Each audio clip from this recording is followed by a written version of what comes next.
آزمائش آنے کا مقصد یہی ہوتا ہے کہ اللہ تعالیٰ کو بھی ہم سے یہی مطلوب ہے کہ ہم اسے یاد کریں، ہم اس سے محبت کریں، ہم اسے بار بار بلائیں، اس کے پاس جائیں۔ مگر مسئلہ پتہ کیا ہے؟ ہم انسان اس کے پاس جاتے ہی تب ہے جب دنیا ہمیں توڑ چکی ہوتی ہے، جب ہمارے اوپر کوئی مشکل ہوتی ہے۔ حقیقت میں وہ سب بھی اللہ کے حکم سے ہوتی ہے تاکہ ہم اس کی طرف متوجہ ہو، ورنہ آپ ہی دیکھو خوشی میں کون اللہ کو یاد کرتا ہے؟ بلکہ ہم تو سب سے زیادہ ناراضی اسے اپنی خوشی کے مواقع پر کرتے ہیں۔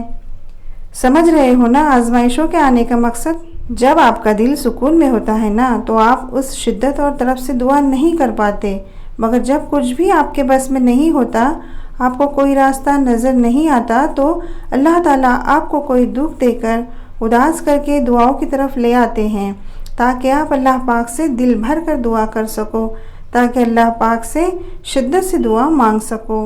اللہ کے بنائے ہوئے راستے آپ کی دعاؤں کی قبولیت کو جاتے ہیں، تو حالات سے پریشان ہو کر مانگنا نہیں چھوڑنا، کیونکہ جس سے آپ مانگ رہے ہو اس کا ایک کن حالات آپ کے حق میں بدلنے پر قادر ہے۔